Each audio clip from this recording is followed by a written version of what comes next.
Hello, my name is Leprosy. The following is my epic tale regarding my struggle with discrimination that began in the Middle Ages and still continues today.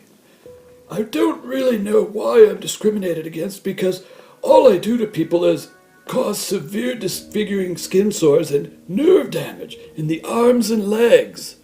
I'm not even that contagious, as you can catch it only if you come into close and repeated contact with nose and mouth droplets from someone. All right, time to move on. Let's go back in time. Yeehaw! No, wait, not here. My story begins long ago. What? No, not here. Somewhere. Oh, okay, really? You gotta be kidding me. There we go. The Middle Ages. Apparently, people thought I was a moral disease by giving people leprosy. God was punishing people for their sins. Pope Gregory the Great viewed people with leprosy as heretics, as did the scholar Isidore of Seville and the medieval monk Bede. I was seen as untrustworthy, wrathful, unclean, hopeless, and suspicious. To the medieval citizen, leprosy meant a long, disfiguring, and inevitable death. Those silly medieval folks thought I could affect them by such things as simple association, bites of venomous worms, eating rotten fish, or drinking unclean wine.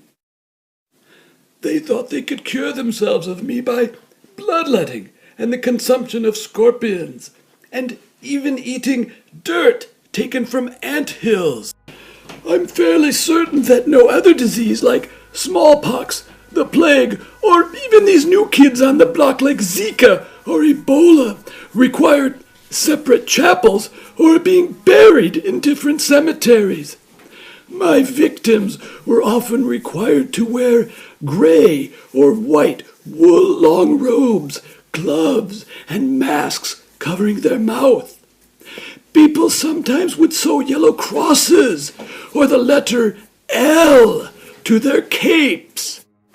I caused people to use long poles to point to things they wanted to purchase and to retrieve. Some communities required people to use clappers, bells, rattles, or castanets to warn others of their approach. You know, some areas throughout history have gone as far as to make laws that prevent my presence. I don't know why. Look at me. I'm a catch. Or catchy. Ho, ho, ho, ho. My first example of a government's legislation was India's Lepers Act of 1898. Let me give you a moment for you to process this.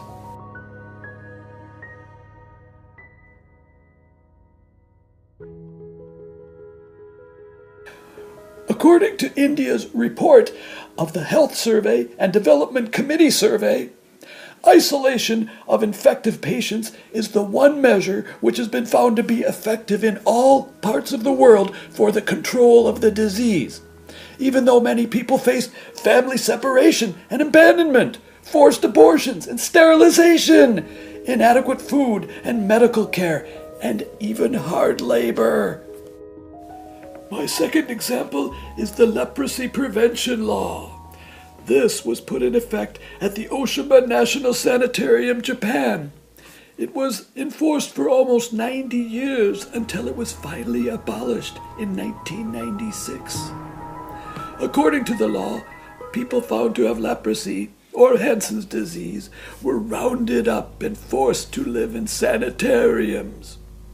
Many Japanese families not only committed their relatives to sanitariums, but also deleted their names from social records and had no further contact with them.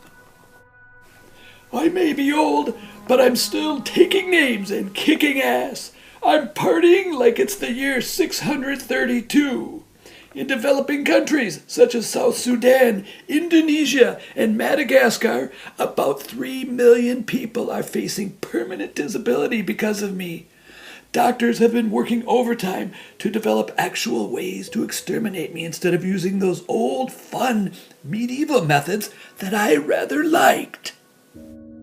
Now, new drugs such as, let me try to get these names for you correctly. It's rifampicin and clofazimine are now combined with dapsone.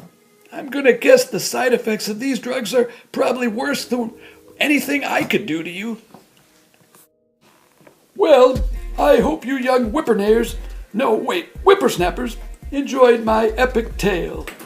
Tweet me, gang, at The Real Leprosy. Follow my Instagram, Vine, Snapchat, Tumblr, Reddit, Yik Yak, Spotify, Kick, Ask.fm, Audible.com, Facebook, and MySpace. Wait a minute. I thought that went out during the Industrial Revolution. Anyway, all my links are in the description bar below. If you enjoyed this video, give it a thumbs up. And don't forget to subscribe. I make new parts to my epic mini-series every Friday. Until next time, bye!